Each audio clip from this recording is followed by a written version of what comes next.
888-866-1044. It has been an exciting week here at Church on Rock, just to say the least. We're usually open Tuesday, Wednesdays, and Thursdays with our soup kitchen from 11 to 1 and our food pantry and free clothing giveaway center 11 to 2. But with the storms that hit, we ended up being open for 3 days, I believe, from 9 a.m. to 7 p.m. with 3 meals. It was busy. It was hopping. We usually do about 120, 140 meals a week. We were doing, on our heaviest day, we did 130 meals in one day. We were just over 100 most of those days. And so it was an adventure, to say the least. Mm-hmm. It was, I was at camp when I got called back this way. We had been without power at camp for 24 hours. I didn't even, my phone wasn't connecting to anything at that point. And I just happened to get the phone call from the county that we were in the state of emergency. And so made it back in here, and I couldn't believe what had happened here with Canastota, Rome, church buildings, tops just ripped off. Roger, you were actually in Rome. You live in Rome. That tornado was not too far from you. No, actually it wasn't too, and it was heavy rain, and then my power was out, and my editor called me, and how are things? And I go, well, I know my power's out. I don't know. And he told me about, what had happened. So I went down to downtown Rome. That was terrible. All the damage. No one was injured. Yeah, and that's because God is with that city. It was, and we were lucky that Canastota only had one person passed away. It was horrific. An 82-year-old gentleman, I believe he was 82.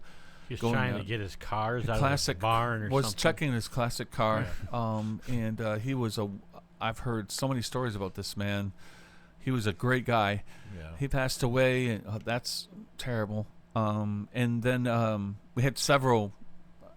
At one point, I heard, I'm not sure exactly the truth. I heard that at one point there were 40 people that were displaced in Canastota.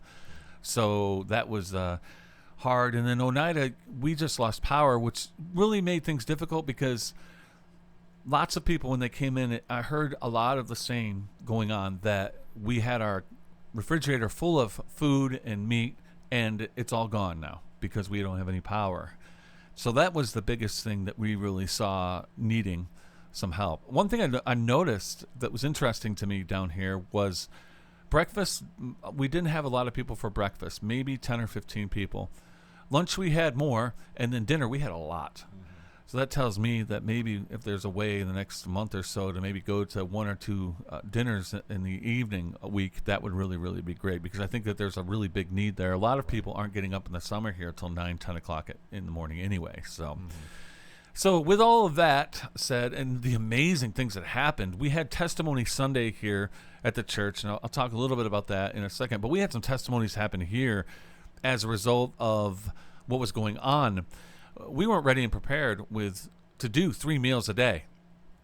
At one point, we ran out of bread, which is huge. It's really important to have bread. Yeah. You need it for between meals. You need it for peanut butter and jelly sandwiches or ham sandwiches, whatever we have. You have to have it for that. Also, it's a lot easier to make toasted cheese than it is pancakes, so that's a big deal. You pretty much have bread at every single meal.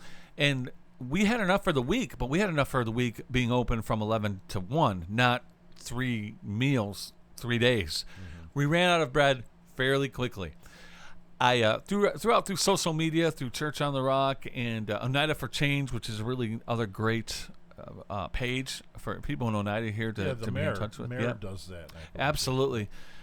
And I sent that out that we needed some bread, and within 2 hours, we literally had hundreds of loaves of bread. It was crazy. Had a person come down here that works for a company, I believe, and he dropped off a ton of bread. Then we had individuals coming in with bags of bread. People were even coming in with gluten-free bread, which is very expensive. And so we were set up with bread. And then the next day we ran out of eggs, and we had tons of eggs, but we were serving a lot of eggs, completely out of eggs. Shot that through social media the next night. Again, within a couple hours, we had over 500 eggs. It was nuts. It was great. And let me tell you, we used a lot of those eggs. So, and people came in with peanut butter and jelly. it was just overwhelming to see what the community was doing. And then out of nowhere on Thursday, I believe Channel 9 News was here in our building, and we took them around to show them what we were doing. Did they bring any bread with them? No, they didn't. They should have. They brought the fish. No, just kidding. Fish. And then we had a very popular newspaper guy come here, Roger Seibert, who's sitting next to me. He came and did a story on us with a few others, and it was amazing to see how the community came together to take care of this need. So today, we don't have much time. We had Testimony Sunday. We had 4 people share their testimonies, and I couldn't believe, I didn't know that these people had been through so many different things. It was amazing to see what God had done. I know Sharon shared first today. I actually have her coming up on Faith Talks sometime this summer to share her whole testimony, which is absolutely amazing to see what God did in her life. But I wanted to sum it all up by just saying this. Everybody has a story. Everybody has a testimony of where they were. And for those that invited Christ into their life, they have a testimony of what God brought them out of. And I want to encourage you today to not be afraid to share your story. Share your story of maybe with someone that's hurting or struggling. You never know what it's going to do to maybe encourage someone along the line. So, all right, well, Nigel, we have a top 10 coming up really soon.